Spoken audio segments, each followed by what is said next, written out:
Faleceu hoje, aos 88 anos, o Papa Francisco. A notícia foi confirmada pelo Vaticano.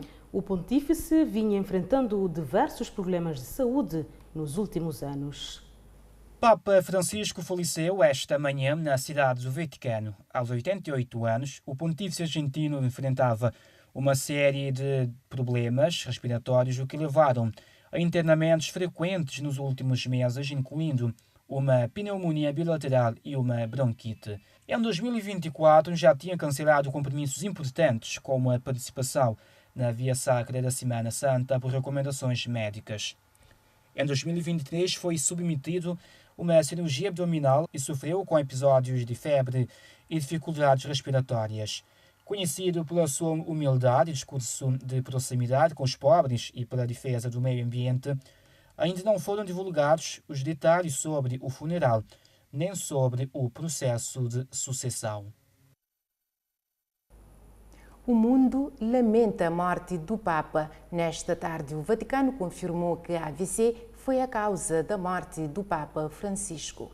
Aqui em Cabo Verde, o governo decretou 2 dias de luto nacional pela morte do Papa Francisco.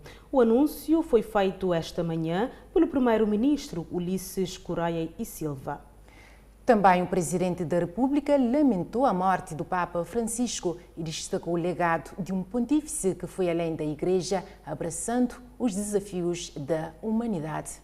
José Maria Neves recorda o Papa Francisco como um homem que ultrapassou as fronteiras do Vaticano para se tornar um símbolo de esperança para os pobres e os excluídos. Era o Papa que falava com o olhar e escutava com o coração.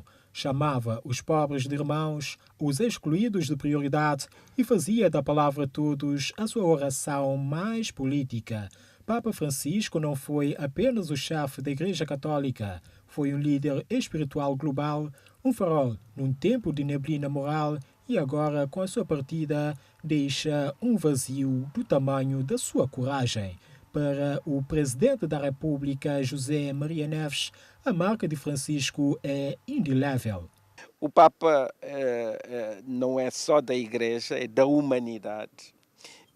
A sua ideia em como a Igreja devia estar aberta a todos, mesmo a todos, como ele dizia, a sua luta incansável contra a pobreza, contra todas as formas de exclusão e a sua determinação em enfrentar os desafios do nosso tempo, as guerras, as migrações, as mudanças climáticas.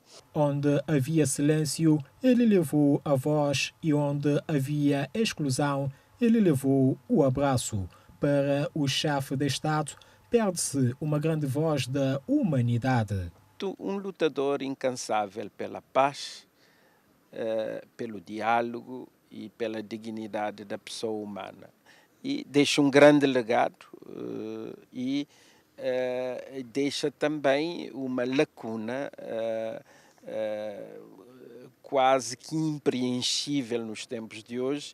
Era um líder de referência para o mundo nestes tempos conturbados e perde-se assim uma grande voz da humanidade para que o mundo continue a viver em paz e ao serviço da humanidade. José Maria Neves assegurou ainda que o Estado cabo-verdiano prestará todas as homenagens ao Papa Francisco e que estará presente nas cerimônias fúnebres oficiais. O Ministério do Comércio da China, através de um comunicado, disse que os Estados Unidos têm abusado das tarifas sobre os parceiros comerciais. O Ministério do Comércio chinês afirmou que respeita os esforços de todas as partes para resolver as diferenças econômicas e comerciais com os Estados Unidos, através de consultas justas, mas acrescentou que devem adotar uma postura de equidade, justiça e correção histórica e defender as regras econômicas e comerciais internacionais e o sistema comercial multilateral.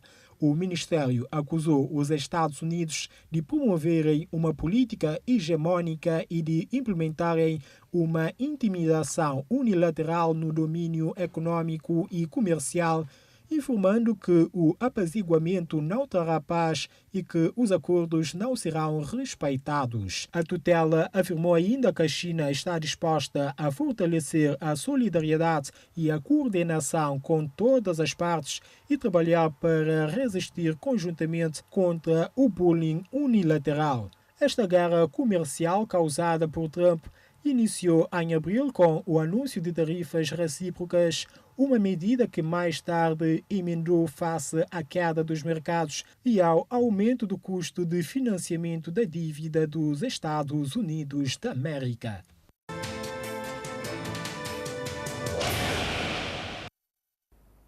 Destaque agora para o giro pelo mundo.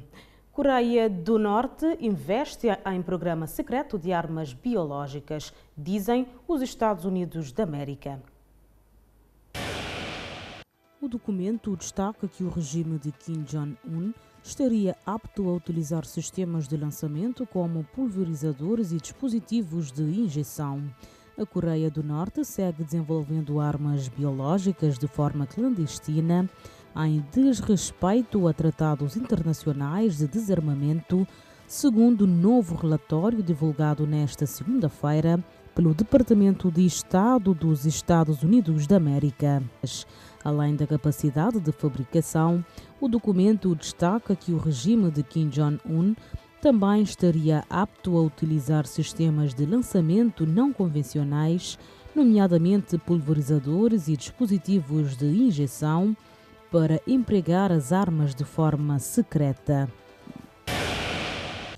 Ucrânia e Rússia acusam-se mutuamente de violar cessar-fogo da Páscoa.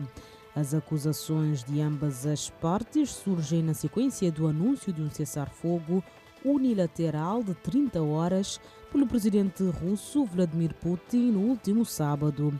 Moscou continuou a lançar ataques na noite de sábado e na madrugada do domingo, apesar do presidente russo ter anunciado um cessar-fogo de 30 horas durante a Páscoa, afirmou o presidente ucraniano Volodymyr Zelensky. Zelensky disse que as forças ucranianas registraram 59 incidentes de bombardeamento russo, 26 ataques de unidades em várias regiões da linha de frente e dezenas de ataques de drones, apesar do anúncio de Putin de um cessar-fogo. O presidente ucraniano instou a Rússia a respeitar plenamente as suas condições de cessar-fogo e reiterou a oferta da Ucrânia de prolongar a trégua por 30 dias, a partir da meia-noite do último domingo. Entretanto, oficiais russos instalados na região ucraniana de Kherson, parcialmente ocupada, acusaram também as forças ucranianas de efetuarem ataques durante o cessar-fogo. De acordo com o Ministério da Defesa russo, a Ucrânia lançou centenas de ataques com drones e disparou contra posições russas. O exército israelense matou pelo menos 29 palestinos em Gaza desde o amanhecer de segunda-feira, com muitas pessoas mortas em ataques a acampamentos para deslocados. A Defesa Civil de Gaza e a Sociedade do Crescente Vermelho Palestino pedem uma investigação independente sobre os assassinatos de 14 socorristas palestinos e um funcionário da ONU, rejeitando uma investigação israelense sobre o assassinato brutal do mês passado. Os Houthis do Iêmen afirmam ter atacado porta-aviões dos Estados Unidos depois das forças americanas bombardearam o mercado popular no Iêmen, matando pelo menos 12 pessoas. O escritório de imprensa do governo de Gaza atualizou o número de mortos para mais de 61.700, afirmando que milhares de pessoas desaparecidas sob os escombros são presumivelmente mortas.